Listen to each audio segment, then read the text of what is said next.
Hello everyone, welcome to Kemet Masai Academy. I am here with my friend Dum Dum. So, hi Dum Dum. Dum Dum is saying hi to everyone. So, we're going to be teaching you today about types of nouns, right? So, I promised you when we did our video on the different parts of speech, I told you that each one will be getting its own video, right? And so we're starting with nouns. And like I told you before, each of these parts of speech, so there are 8. And if you're not familiar with what the 8 parts of speech are, just go on over and check the video that was done on all the parts of speech together. So there are 8 of them. We're starting with the nouns. As you know by now, this particular series is geared towards persons who are doing remedial work. So yes, everybody can watch, everybody can learn, but these particular videos in this series, Back to School for Dummies, is particularly geared at those who are doing remedial work.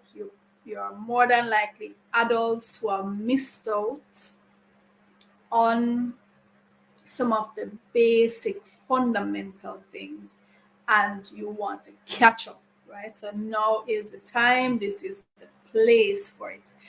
And as you'll be seeing with Dum Dum, he's going to be asking some really dumb questions, but that's what this program is all about. And you too, if you have some dumb questions, don't be afraid to ask. Type it in the comments and let's get it out in the open so we can address these things, because that's how we're going to learn.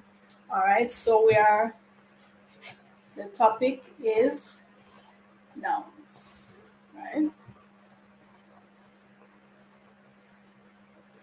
Okay. So there are many types of nouns, and we're going to start with the common and proper nouns, right? So as the name suggests, and by the way, in English, not so in some other languages, but in English, we distinguish our common nouns from our proper nouns by the fact that the initial letter, the first letter in the proper noun, is written with a capital letter. It is capitalized, right? Uppercase. So we have proper and common. Now, there are many types. There is even another kind of noun that is a common noun, but it's different from this common noun. And I'll tell you the difference here. Right. So with the proper nouns, they are names of people, names of places, names of things, even names of animals. So, for example, the word animal itself is common, right? It's a common noun, just a regular noun. But if you were, let's say you have a pet, you have an animal, a pet, and you want to give a name to that pet, then the name of the pet. So let's say, here's my friend Dum Dum. Dum Dum, the word Dum Dum is his name. I would write it with a capital D. It's a proper noun. But the word animal or the word pet or the word toy or the word friend, those are common. unless, of course, they are part of the name, right? So you could say, for example, if there's a store that sells food for pets, right? And the store owner decided to name the store Pet Store. That's the name of the store, Pet Store. Very original, very creative. Pet Store. Those two words now would become proper nouns, and they would need to be capitalized. Each of them, the initial letter would be capitalized because it is the name of the pet store. It's the name of the store, Pet Store. Very brilliant, very creative name. All right, so Dum Dum is the name of my friend. And if I were to write that name, I would have to write it with a capital letter. Like I said, in some other languages, the capitalized letters aren't that much of a thing, right? But in English, absolutely, we show the difference between our proper nouns and common nouns mainly by the capitalization of the initial letter, the first letter in each word. So you have your name. Most of us, we have a Christian name or first name, and we have a surname or a last name. And for many of us, we also have middle names, and we might even have aliases, right?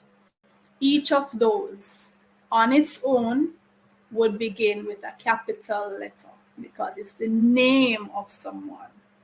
The name of your school, the name of the city that you live in, the name of your country, the name of your community begins with a capital letter because it is a proper noun, right? So when you think proper, just think name, the name of. Even if it is a pet, if you caught a little worm crawling on your windowsill and you formed a bond with that worm, and you came to the decision that, hey, this little worm is going to be a major part of my life from henceforth, and I want to give him or her a name, and you decide, okay, I'm going to call her Wormy, or I'm going to call her Wormette or Wormia, whatever name you decide to christen the worm, that becomes a proper noun. The word worm itself is a common noun unless you want to name the worm Wormette the worm. All of those together, that's her name. Wormette the worm. Then worm would be proper. So you have to be careful. You have to really understand that if it's the name of a person, the name of a thing, the name of a place, and it can be more than one words, right? And sometimes if the name contains a part of a word that is usually common, but now it has become the name, it has become a part of the name, then no, it is proper, right? So when you think proper, think of it in the English sense, the British sense, proper, formal, official, name. All right, so next we're going to look at abstract and concrete. And you will notice that oftentimes these go in pairs to show opposites, right? Abstract and concrete. All right. So what are abstract nouns? What are concrete nouns? When you think of abstract, what comes to your mind? Have you ever heard that term, abstract? Have you ever heard people talk about abstract art? Right. Generally, when people say abstract art, you're thinking, oh, this is something that I'm going to be looking at it, but I can't really make out what it is. I can't relate it to something that I even have seen before. It's all shapes and splashes and so on, and it's really open to someone's interpretation. All right, so that's the kind of idea you get. All right, so Dum Dum is asking, when you say concrete, do you mean like the concrete that we mix to make blocks? Well, that's actually a very good question. The word concrete was actually used to describe these nouns because no, it's not the mixture, it's not the mortar that you mix with the cement and the gravel and so on, but it's the same kind of idea. As hard and tough as the concrete is, that's why we call these nouns concrete, because they are nouns that you can see and touch and feel the texture of them and interact with them with your senses. You see them, you feel them, you taste them, you smell them. The abstract nouns are different. You can't necessarily see them or touch them or taste them, but they are entities in their own right. Right? They are, a lot of them are things that we use the mind to perceive. We use the imagination to perceive. Those two words themselves are abstract words, abstract nouns. Mind, imagination. Can you touch your mind? Can you see your mind? Can you touch your imagination? No, you cannot. But they are entities, they exist, they are things. Similarly, we could talk about words like memory, feelings, dreams, anything like that, thoughts. So usually the abstract nouns are those that we perceive with our minds, right? We conceptualize them. Unity, friendship, cooperation, those are abstract nouns. They are actually nouns.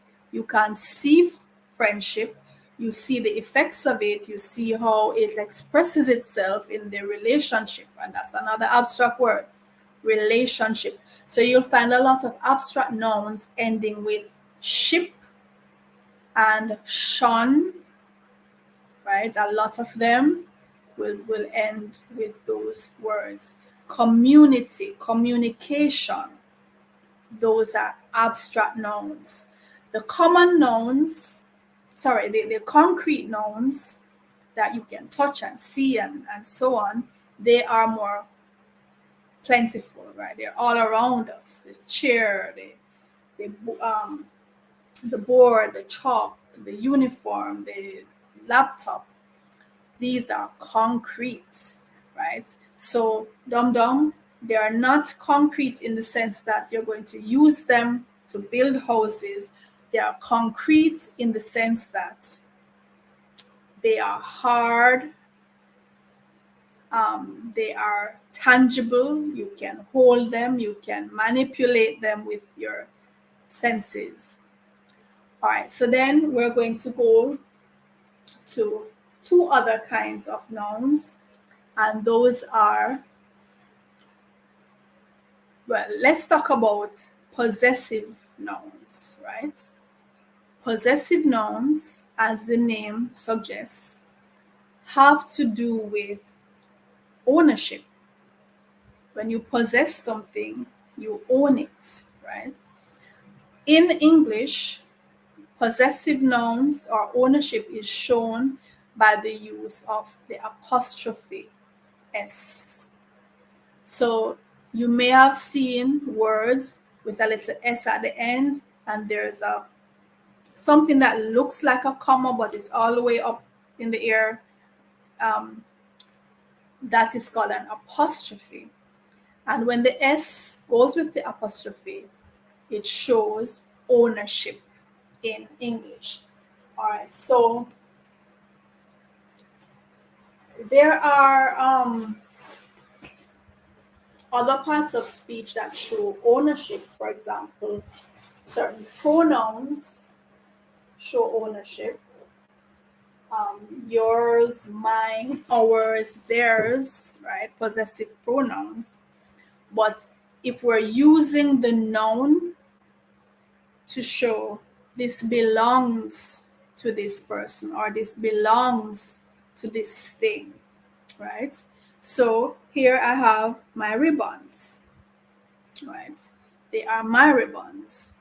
These are Kama's ribbons. So I would write my name, Kama, and then I would put an apostrophe with the S to show that these ribbons belong to Kama. This is Dum Dum's cap, right? Dum Dum's cap. So I would write Dum Dum with an apostrophe S to show that the cap belongs to Dum Dum. So that's how we can use the nouns to show ownership of what belongs to that noun. Even if the noun is not a living being, because remember, it's not just people who are nouns or animals that are nouns. Things, places are nouns as well. So a country has a flag, a country has an anthem, the country's flag, the flag that belongs to that country, the country's anthem, the anthem that belongs to that country, right? The table's legs, the book's pages. So don't think that you have to, the noun has to be a living being for something to belong to it. All right. So that's apostrophe. And the apostrophe S, sometimes the S is omitted. If the noun already has an S, sometimes you just put an apostrophe on the outside, right? Or if the noun already has an S in terms of being plural, then you might omit the S and just put the apostrophe on the outside. And that takes us now to number, how nouns show number, how many things. So you have singular and plural. Singular nouns tell you that there is only one of that thing or one of that person, right? So puppet, one puppet. If it was more than one, it would be puppets, right? More than one puppets. Some nouns don't form their plural simply by adding S or by adding ES. Some special nouns form their plural by changing certain letters in the word. Some nouns actually don't change anything at all. So for example, sheep. Sheep denotes one sheep as well as it could be more than one. We never add an S to sheep. Scissors is always plural because it comes in pairs. So it's a pair of scissors. There is never scissor. There is not one scissor, right? It's a pair of scissors. Trousers is similar. So there are some nouns that they maintain their form and they apply to both singular and plural. Most English nouns will show their number by, without the S, it's singular or one. With the S or ES, depending on the ending, it's more than one. So one church, CHURCH, more than one churches. In this case, we'd add ES, right? But one table, more than one tables, we would add an S. So sometimes you add S, sometimes ES, depending. And we, as usual with English, there can be some really weird exceptions, right? where you really just have to know these. So for example, one tooth, more than one teeth, not tooths, right? Not tooths. So Dum Dum has two here. He is lucky enough to have two teeth, not two tooths. That's one of the words where you actually change the letters on the inside of the word. So it's from OO to EE. And these ones, you really just have to know them. All right. So that's so far we've looked at proper and common nouns. We've looked at abstract and concrete, hard, tangible nouns. We've looked at possessive nouns, which use the apostrophe S. We've looked at how nouns can denote number in terms of singular or plural. So now we're going to look at gender. Nouns differ. Nouns are grouped according to gender. In many languages, there are only two genders for nouns. They're either feminine or masculine. And in a lot of languages, particularly the Western or Latin-derived languages, the feminine is denoted with an A at the end for many words, and the masculine with an O at the end for many words. In English, this is not the case. We have four genders: masculine, feminine, neuter, and common. And this common is different from the common that we discussed in terms of proper and common, right? So for the proper and common, the distinction was the proper had to do with the particular name of the thing, and the common was just the regular words, not names of things. Here, when we talk about gender, we're talking about four categories. So for gender, so we have masculine, feminine, common, and neuter. All right. So let's look at them separately, right? So the masculine nouns in English are those words that denote that we're talking about males, whether humans or animals, or entities that have been personified, given human-like characteristics that are male. So words like male, boy, uncle, man, and even some animals, right, that are specifically male. So lion, tiger, whereas the feminine would be words that are specifically female: lioness or tigress, woman, niece, aunt, grandma, right? Once you hear these words, you know you're going to be encountering a male or a female, depending, right? Then now we have the common nouns in terms of gender.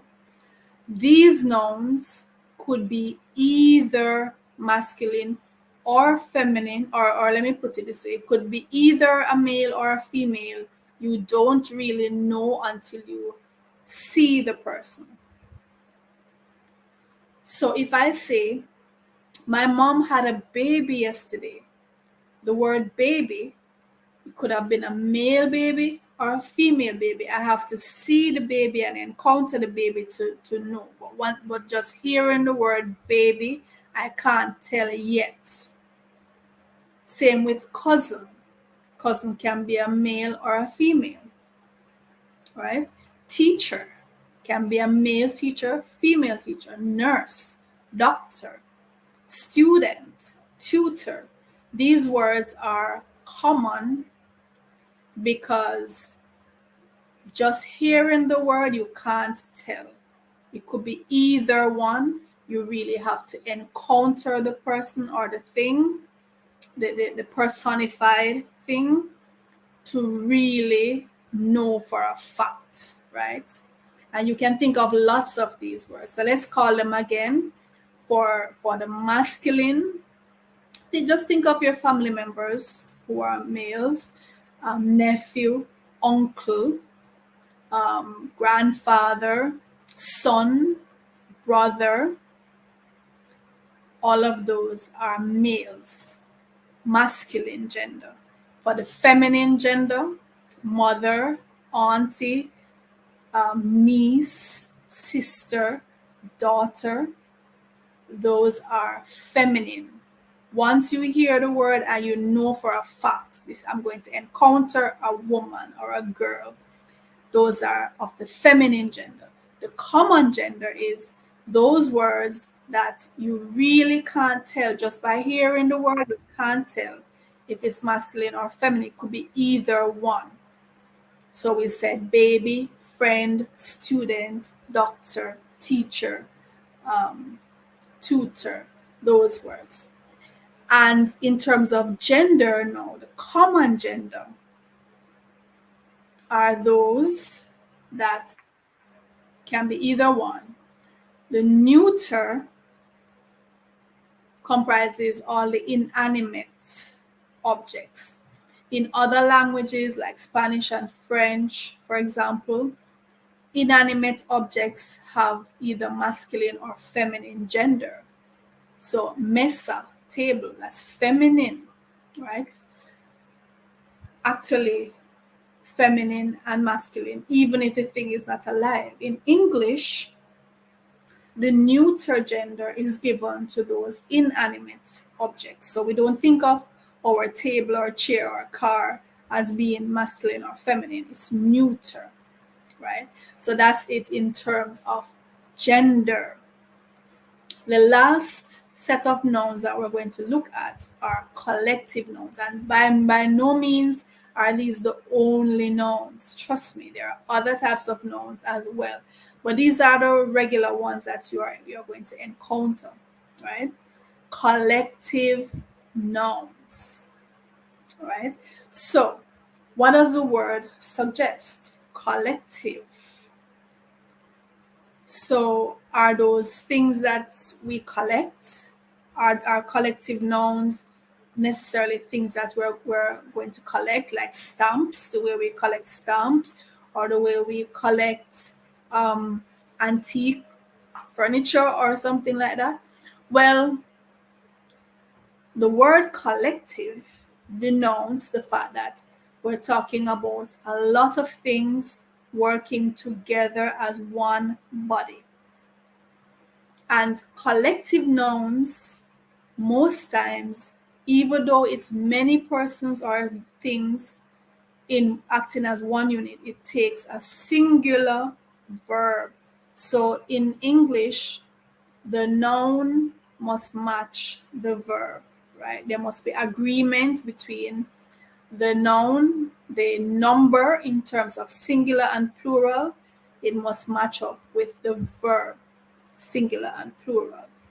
For the collective nouns, even though there are many things, if that entity is moving as one unit, it takes a singular verb. There are instances where you can make a difference, where each member in the group is acting on its own, and so the collective noun might take a plural verb, but most times they take singular verbs. So these are words like army. It's many soldiers in the army, but the army is one unit. The army goes, singular verb, right? The army is marching. Singular verb is. We don't say the army are marching.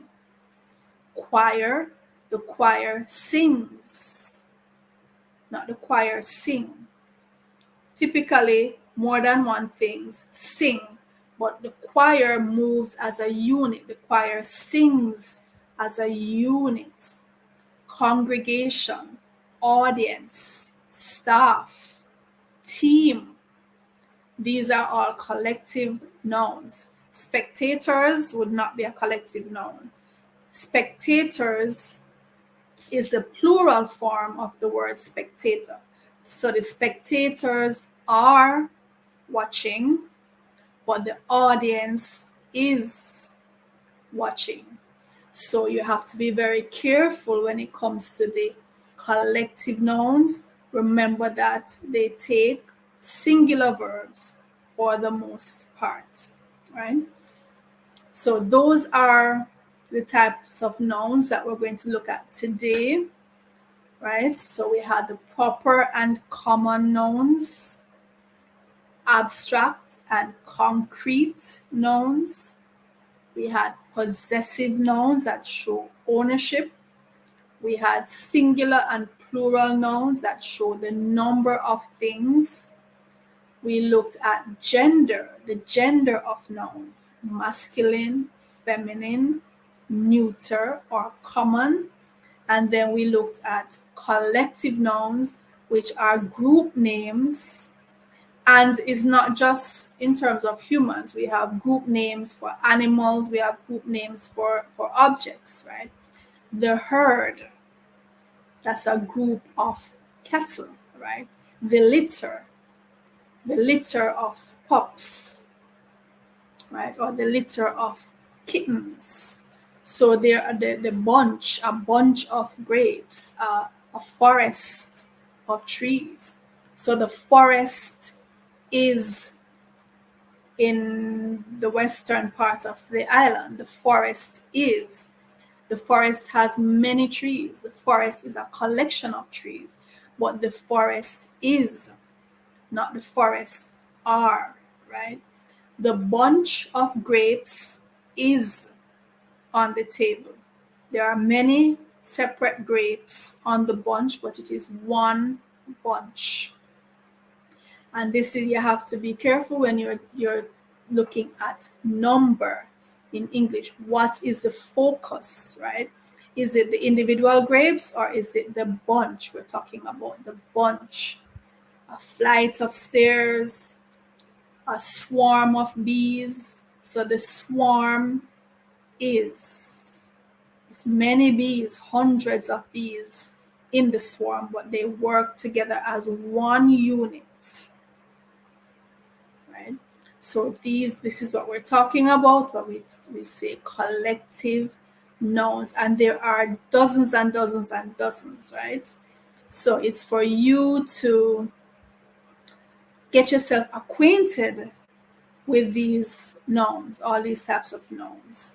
So next time when we do the language arts again, remember we alternate. So this week it's language arts. Next week we're going to look at mathematics, and then the week after that we come back to English language. So when we're doing language again, we're going to look at the types of verbs and break them down for you. Just like with the nouns, there are many different categories of verbs. That's what we're going to look at when we meet again for language arts. And remember, this particular series is all about remedial, and if you feel like there is something you need to ask and it's dumb, this is the place for you to ask those kinds of questions. Get it off your chest, get it out there. Somebody else might have that same question and need to know, and you are the one who is going to provide the opportunity for things to be clarified. So as dumb as you think that question sounds, I want you to ask it. Write it in the comments. I'll be notified and I'll come back and respond. Until then, Until we meet again, this is Kama, and this is my friend Dum Dum, and we'll see you next week.